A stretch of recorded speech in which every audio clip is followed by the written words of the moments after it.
Hello, and welcome back to another episode of Critical Reactions with your host, Bryan. It has been a wild week of pure chaos, checking out some bonkers songs with overwhelming amounts of stuff. We're gonna finish this off with an artist called Foxy Shazam. Interestingly, the album is just called Introducing, so the album art looks like it says Introducing Foxy Shazam. Very, very neat little way of putting all these things together. I have no idea what I'm in for though. I'm kind of expecting something funky, funk related. That's what everything's kind of reminding me of. But I don't know. Let's see. Dive it into some Foxy's Shazam. Its hell. Its hair smelled like bonfire.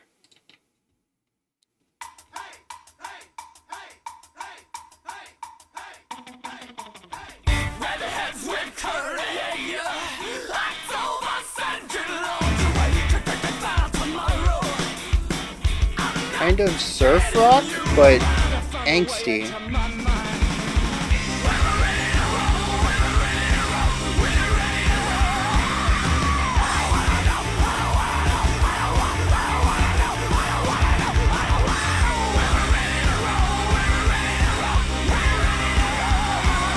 All the vocal layer and just, jeez.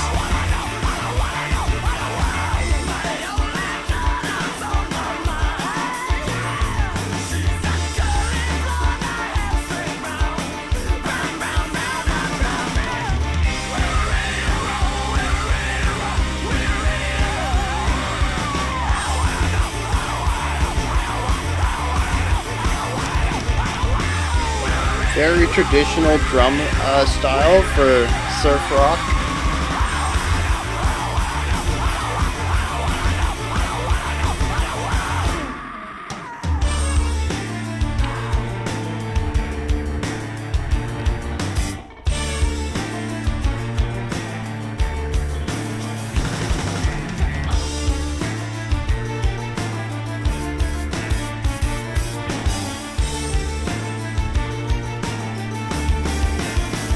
Yeah, straight up classical chord progression there.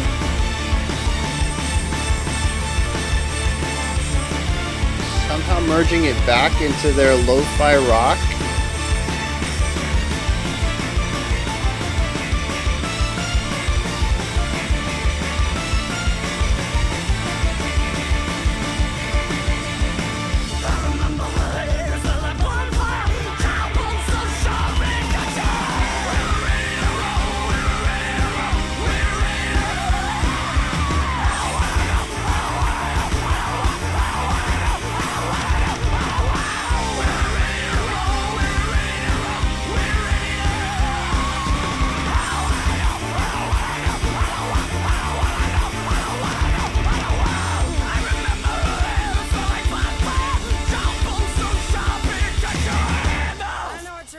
Barbara, but you gotta believe me, the only people that are out at this time of the night are the cops.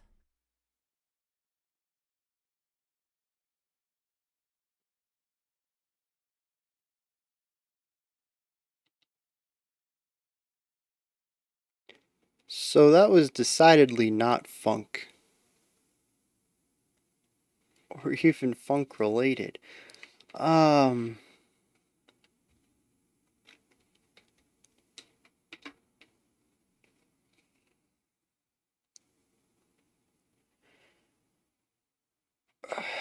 So,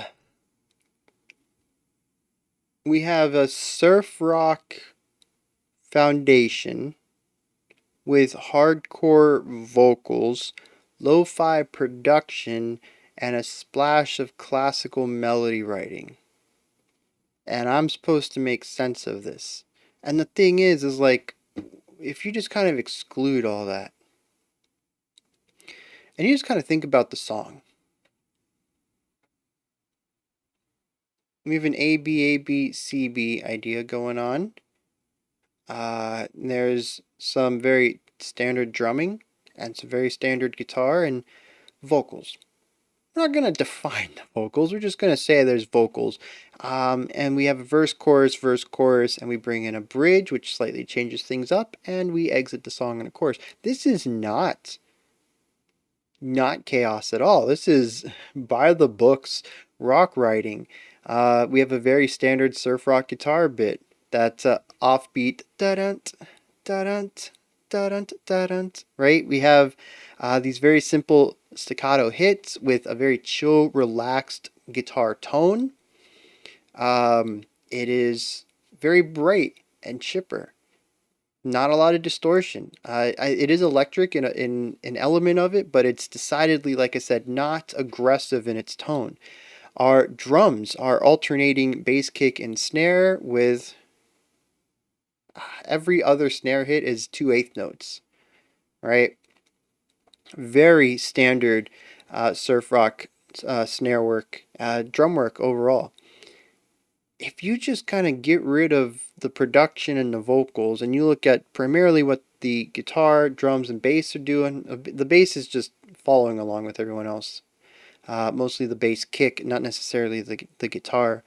Um, it's very standard surf rock. The pure chaos comes out of what they put on top of that and around it, and just how many layers they decided to go for.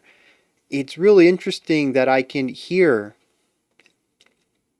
things that make sense, non chaotic elements to this as a foundation that leads itself to a song that is wholly strange. So very unlike what I would expect. And the thing was, they even did like the stereotypical like surf. You don't get more surf rock than that. Um, what a way to start the song off. And I'm expecting, a little, just based off the guitar tone, maybe a little heavier of a Beach Boys thing. And then just comes in with screaming. And, not one scream because anybody could calculate that there'd be only one vocalist. Why not throw five in? And that's the first chaotic part I really hear. And it's like 5 seconds into the song, but they really set you up for this really standard surf rock kind of vibe going in. And then the vocals jump in, and yeah, there's just a lot of them. We have somebody who's yelling, someone who's screaming, somebody who has a fry vocal on, someone who is just all sorts of stretching of the vocal cords. I don't mean that in like a destructive way, just it's these wide leaps, like just like start from a low note and slide into a high one, and then push that high one into, a distortion like a fry vocal, um, and just like your entire, vocal line itself is just these waves of like low to high notes and interjecting random bits of compression into it along the way. Just oh, there's so many vocals, and they're all doing something a little bit different. The timing is even just a hair bit off on all of them. It reminds me a little bit of an indie rock vibe, where perfection is certainly not the key ingredient in all of this. Um, it sounds like gang vocals, but it also sounds like one person doing them, and every vocal type, like I said, is just a hair bit different. They're all aggressive in some way. Yelling, screaming, fries, but just there's so much of it. And when we get into the chorus, I mean, things don't change. I think we add more vocal lines, more vocal lines. You're just gonna stick with it. Layers. That's what I want. More vocal layers to the mix, and it just becomes more intense. And we shift to something that is a bit more aggressive. There is a new heavier guitar, I think, in this section. Not super heavier, but enough to give the chorus a bit of grit that the verse does not. In fact, it might just be the bass, just kind of giving some more width and power to fill in the lower end. Because that's what I'm hearing. I'm hearing like a fuzzy lower end sound that we don't really hear too much of in the verse. Doesn't necessarily need to be a guitar playing low or even down tune. It could just be a bass. Maybe the bass just changed what it was doing. We do it back and forth on this, and then we hit the bridge and just what? We bring in a set of strings, I think. I'm still a little confused on what exactly it was. I'm going to assume it was some sort of string-esque library that's played through a synthesizer, um, or a MIDI keyboard or something, Something along those lines, though, not actual strings, just virtual strings. And maybe there's some additional stuff put on them, sound effects, something like that, that gives them a little bit of a different timbre because it's very string-like to me, but it's also not strings. I don't hear clean violins or whatever. And not only that, but we've shifted from the rock chord progressions that we've heard all the way up to this point to classical melodic writing. The flow of the notes, the distance of the notes, the relationships of all the notes between what's ahead of them and what came before them are all very different. It achieves an entirely different atmosphere to this section. I'm like, okay, whatever. We've shifted to, at the time I had mentioned classical chords. We shifted to a classical chord progression. And while that might technically be true because the violins were the lead and I think only instrument at that moment, when we came back to the chorus to finish our track out, the strings persisted with what they were doing while the guitar, bass, and drums picked up what they had originally done with their rock-based ideas. And so maybe we haven't shifted chords, maybe we have just shifted which notes we want to play in the violin. Uh, so it is classical melodic writing, I would say, not classical or classical chord progression. Um, But yeah, so like we have this really interesting classical adjacent bit in the bridge that continues through in our final chorus where we have this mix of surf rock, aggressive hardcore vocals, and classical style strings, and I have no way of reconciling what any of this really did. It was like 30 seconds in my mind, but it felt like two. I just had no time to dig into this and really hear what's going on. This is a song, I mean, given it's only 2.5 minutes long, I'm probably going to listen to this a couple more times on my own and maybe even explore more of this album just because I'm so intrigued by this. It's such a weird combination there at the end, and I have no idea how it works, but it feels simultaneously surfy and classical at the same time. And I don't know. And like, here's the thing: is like, this could have all been a giant fiasco. It really could have. There is very little that ties any of it together musically. But I think something that really helps pull it together as a unified song is the production. Mostly the fact that it's lo-fi production. I'm not going to say that any aspect of the production is really helping to ease everything together intentionally. They're just going for a destructive style of production that's going to remove the color characteristics, lightly shave down some of the ends of these tones and of these instruments that are going to lend themselves to a specific style. So the surf rock, like I mentioned, the guitar, it's very bright and chipper. It kind of goes against that heavy weightiness that we hear in the chorus. Well, what if we kind of sanded off a little bit that happiness, bit of that brightness, sand it down a little bit. Our vocals are extremely harsh. Well, what if we kind of round out some of the harshness on there? Same with the strings at the end. What if we just kind of make them less orchestral? What if we change that up a little bit? And that's what happened in this production. Not only do each of these instruments have probably a slew of effects on them that are going to modulate how they sound. Like I mentioned, the guitar has a little bit of an edge to it, more so than I would expect from surf rock. The strings don't exactly sound like strings, and a lot of the vocals are a bit muffled and compressed. Not muffled, compressed. Um, all of this helps to bring it all together into a more unified sound. It feels kind of lo-fi black metal. And I just say that because I don't really have another context for lo-fi. Maybe we need to do a lo-fi not black metal week so I can see what other genres might employ that style. But to me, that is my only reference point for lo-fi production.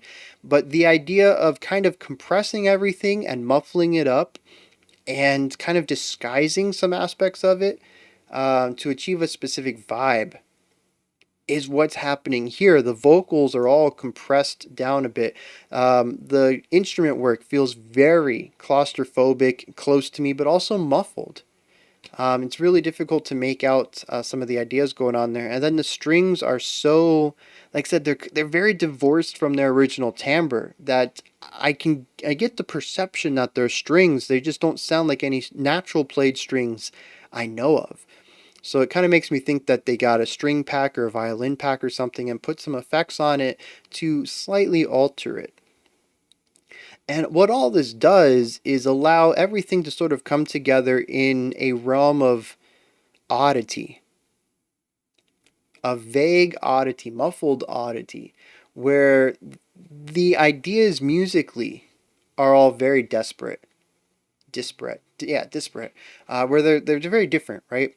But the thing is that sonically it all kind of fits together. And I think that's what a lot of the production is doing here, is kind of making everything just a bit muddied and shaving off some of the defining aspects of the tones so that when they come together, it kind of fits. It's like having four puzzle pieces that don't fit together, so you kind of reshape the notches and the grooves so that they do. And just kind of sand them down a little bit, right? Maybe you have a notch and a groove, but there's like a little jiggy jag right here, so they don't like fit perfectly, or maybe one's a little too big for the other. So you just kind of take some sandpaper and grind it down until it perfectly matches. That's what I feel like is happening here. These pieces do not fit together. Hardcore vocals, surf rock music, and classical strings. And yet they found a way through production to make them feel like they at least belong together. Even if musically, I feel like there's still a huge divide between all of this. We have the chill, laid back surf, we have the aggressive, angsty vocals from hardcore, and then we have a completely different set of melodic rules for the composition utilized in the strings than the chordal ideas we hear in the guitar. And like musically, there's still a lot of divide here, but sonically, it works. And I think that's it. You shave down the aspects that really define them within their respective genres.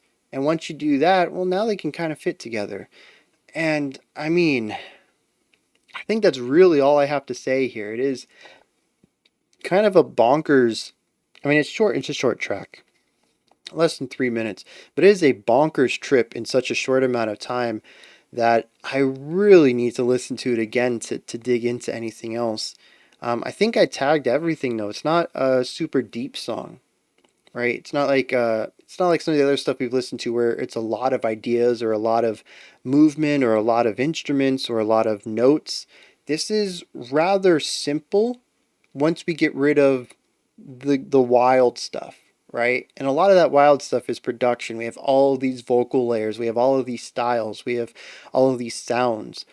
But once we strip that down and get right to the music, it's rather simple. So there really isn't a lot I feel that I can talk about, especially on a first listen. So I guess we're going to get into some lyrics now. I'm kind of, oh man, its hair smelled like bonfire. It's not a, I like how it uses it. Makes me think we're not talking about a human. And if we're not talking, what are we talking about? All right.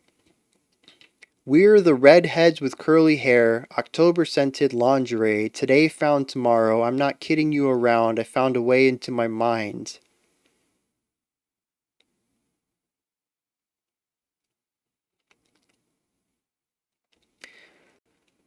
The chorus. Well, we're ready to roll. Well, we're ready to roll. Well, we're ready to roll. I don't know. I don't want to know.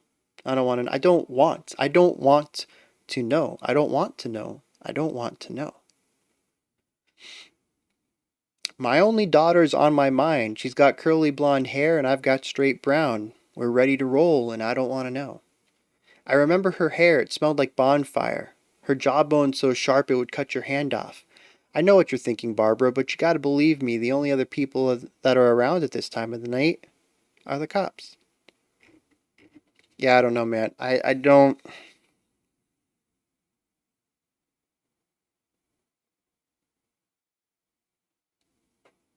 I don't know. There's a fixation with hair color.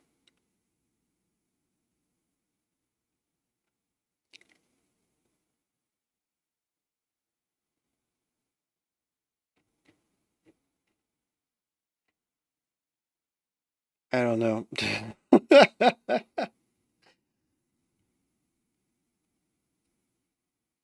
Alright, this is where you guys come in. These are my thoughts on Its Hair Smelled Like Bonfire from Foxy Shazam. I have no idea what to make of these lyrics. I broke down the song pretty well though, so maybe you guys could do me a solid. I explained the music, y'all can explain the words. As far as I'm concerned, they're just as chaotic as the music is, if not more so. I can't find any thread between any of it. Hit me up in the comments. Let me know your thoughts on this track. Anything you want to add to my discussion, anything you want to tell me about these lyrics, go ahead and do that. Above that, in the description box, if you could, check out the link for Linktree. Takes you to this menu right here, has links for everything related to the channel. Pick up some merch, submit some special selections, join the Patreon, and help shape the future of the channel. Follow me on Twitter, join the Discord community, all sorts of stuff. When you're done with that, like, subscribe, and ring the bell. Greatly appreciate all three of those. Alright, we have one more video today. We're going to do a Pride artist. Our last one for Pride Month, even though it's not Pride Month, I don't care. We're going to keep the train rolling. Afterwards, Saturday, 5 p.m. Eastern Standard Time, you look forward to an Ocean Size album review. The band's called Ocean Size. I'm hoping the album is not, the review is not ocean sized. I think the longest one we've done so far is like 5.5 minutes or 5.5 hours. I'm thinking an ocean sized review would be close to like a month. I really hope I don't do a month-long review. The band's called Ocean Size. We're going to check out one of their albums. And then Sunday, patrons, we have our first live stream of July. Otherwise, I'll catch all you guys back on Monday, 5 p.m. Eastern Standard Time, 9 p.m. UTC. Look at our next week's theme and some more special selections. Until next time, remember to be critical but not cynical of the music you listen to, and have a fantastic morning, afternoon, or evening, whenever you choose to watch my videos.